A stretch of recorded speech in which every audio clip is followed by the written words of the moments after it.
সানজিদা ফাঁকা জায়গা পেয়েছে, গোল হয়ে গেল। আমরা অনেক গোলের সুযোগ পাইছিলাম, কিন্তু আরো অনেক বেশি মিস করছি। আরো গোল হলে আরো বেশি ভালো হইতো। সানজিদা আক্তারের চোখে মুখের এই হাসিটাই বলে দিচ্ছে সব। প্রথম ম্যাচে জয় পায়নি দল, মন ভেঙেছে তাদের। তবে দ্বিতীয় ম্যাচে এসেই 2-0 গোলের জয় তুলে নিয়েছে বাংলাদেশ নারী ফুটবল লিগের নবাগত দল Bangladesh police FC.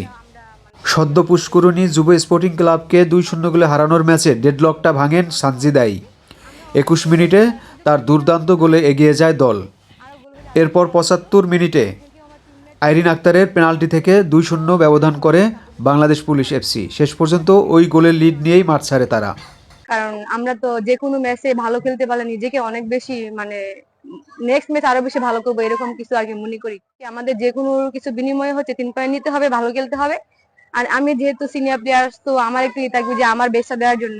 Training session আমাদের অন্যান্য ক্লাব থেকে আমাদের ট্রেনিং সেশন ওরকমই ছিল না, কারণ আমরা হচ্ছে গেমের আগের দিন একদিন শুধু প্র্যাকটিস করছি। প্রথম ম্যাচ খেলাম, আজকে হচ্ছে সেকেন্ড ম্যাচ খেলছি। এখন ম্যাচ বাই ম্যাচ হয়তো আমরা ওরকম ট্রেনিং পাচ্ছি, ভালো হচ্ছে।